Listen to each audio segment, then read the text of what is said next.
The military-appointed Union Election Commission of Myanmar was recently shaken by the targeted killing of one of its deputy directors, Sai Cho Thu. He was shot multiple times on Saturday evening in Yangon, a city that has recently seen a surge of violence and attack as a result of armed resistance groups rising up against the military-installed government which took control of the country 2 years ago. Now, more than ever, cities like Yangon are crucial examples of the struggle between forces victimized by tyranny, and those that seek to oppress them. The tragedy on Saturday evening is not an isolated incident.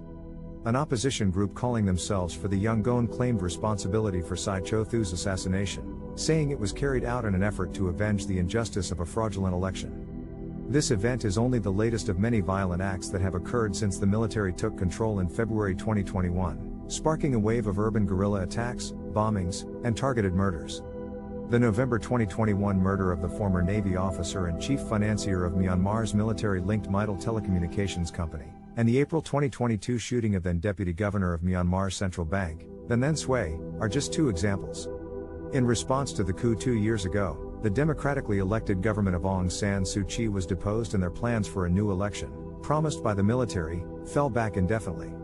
Opponents of the junta have fought hard for justice in the past year. Actions like these are attempts to fight the military-installed government's oppressive rule and corrupt practices.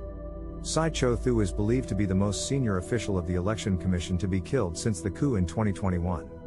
The statement released by For the Yangon stated that the assassination was a mission, accomplished in response to Sai Cho Thu's false prosecution of President Win Myint and Aung San Suu Kyi as accessories of the military council. It is not just high-ranking officials that have been targeted in this violence. Reports of arrested, violence and deadly force used against non-violent protesters and suspected informers or military-linked collaborators have also surfaced.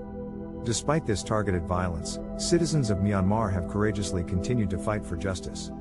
This targeted attack is only one example of many of the acts of violence committed by resistance groups throughout the country. The ongoing dangers and threats against those bravely fighting for democracy in Myanmar serves as a reminder to the world that the courage and tenacity of its citizens should never be underestimated.